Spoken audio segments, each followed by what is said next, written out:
तो जय भीम का नारा वह नारा है इस देश का सबसे संवैधानिक, सबसे लोकतांत्रिक नारा है, जो सबसे यह सच्चाई को सच्चाई कहने का, झूठ को झूठ, सच को सच कहने की क्षमता देता है, हिम्मत देता है, सत्ता की आंखों में आंखें डाल करके सवाल करने की हिम्मत देता है, वह जय भीम का नारा। बाप रे, ये तो धोती खोल रहा है।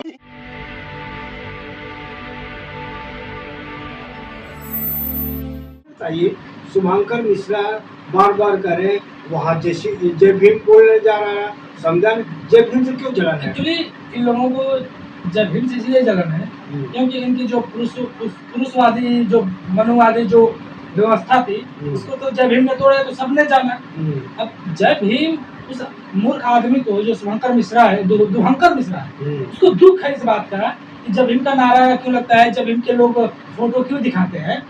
तो इस बात का दुख है, क्योंकि ये लोग हैं मनवादी लोग, मनवादी सोच के लोग, तो अब उनकी सत्ता को चुनौती कोई दे रहा है तो जय भीम का नारा दे रहा है, तो इसलिए इन्हें दुख होता है। बोलता है कि जो जय भीम का नारा, आपने देखा उसका एक्सप्रेशन देखो ना, तो मैं चाहूंगा कि जो लोग देख रहे हैं वो लोग देखें शुभंकर मिश्रा को कि उसके चेहरे का एक्सप्रेशन कैसे पसीने से तर-बतर हो गया है। जय भीम का नारा लेते समय उसकी आंखों में वो दर्द झलक रहा है कि जय भीम का नारा वह नारा है इस देश का सबसे संवैधानिक, सबसे लोकतांत्रिक नारा है, जो सबसे यह सच्चाई को सच्चाई कहने का, झूठ को झूठ, सच को सच कहने की क्षमता देता है, हिम्मत देता है, सत्ता की आंखों में आंखें डाल करके सवाल करने की हिम्मत देता है, वह जय भीम का नारा। बाप रे, ये तो धोती खोल रहा है। इस प्रकार से उसने प्रदर्शन को डिफेम करने की, उसने ही नहीं पूरी मीडिया ने डिफेम करने की कोशिश किया है कि वहाँ पे बहुत बड़ा प्रदर्शन आया था। जब चूंकि जो वहाँ पे गया था वो देखा था कि कहाँ से कितनी भीड़ आई हुई थी, पूरा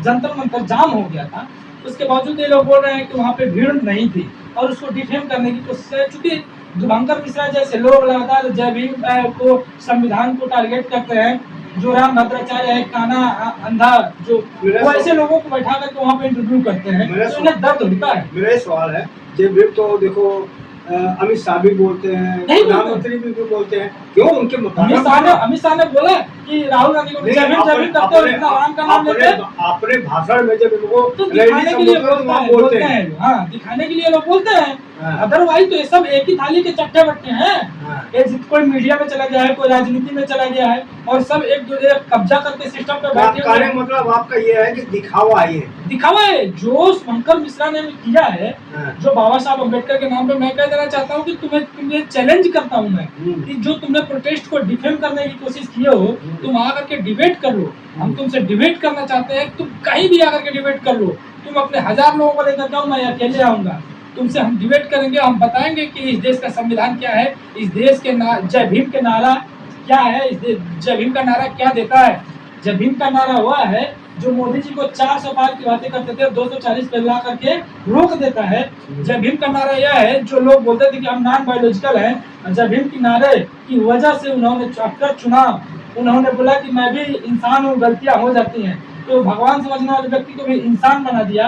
यह है जय भीम का नारा। जो लोग नीचे दबे कुचले लोग रहते थे वो ऊपर आ रहे हैं, इनकी सत्ता को चुनौती मिल रही है, इसलिए इन्हें यह दर्द होता है। यूजीसी के मामले में आपने नहीं देखा कि किस तरह से इन लोगों का कलेजा फट गया था, तब से ही देश की जनता को पता चल गया कि कितने बड़े जातकवादी लोग हैं, जो उमर खालिद जैसे लोगों को, जय भीम के नारे को, संविधान को ये लोग टारगेट करते हैं। जबकि वहाँ पे देखेंगे तो इन लोगों के पास कोई ऑप्शन नहीं है। एक भी बार इस आदमी ने सवाल नहीं किया होगा कि शिक्षा मंत्री का इस्तीफा होना चाहिए, सरकार जिम्मेदार है, ये सवाल नहीं करेगा, लेकिन उस प्रोटेस्ट को बदनाम करने की कोशिश करेंगे। इसीलिए एक नेता ने बोला था, चूंकि वो नेता भी अब बदल गए हैं, तो उन्होंने बोला था कि बीजेपी जो है कि एक अनपढ़ और गुंडों की पार्टी है, और खुद उसी में जाकर के शामिल हो गए। लेकिन ये सही बात है, बीजेपी अनपढ़ और गुंडों और जाहिलों की पार्टी है, और उसके कुछ पाले हुए पिगलेट भी हैं जो मीडिया के रूप में आते हैं और वहाँ पे अपने मुंह से गंदगी निकालते हैं।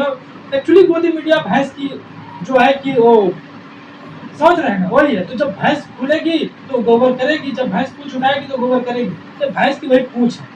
मैं कहूँ रवीश कुमार के शब्दों में कहते हैं कि जय भीम का मतलब है कि हजारों के बीच में एक आदमी अगर बोलने का खड़ा हो गया तो ताकत है जय भीम। हाँ ताकत है, वही बोल रहा हूँ कि इन लोगों के पास सरकार से पूछने के लिए कोई शब्द नहीं है, तो इसलिए इन लोगों का इजी टारगेट मिलता है कि जय भीम को टारगेट कर दो। जय भीम जिंदाबाद था, जिंदाबाद है और जिंदाबाद रहेगा।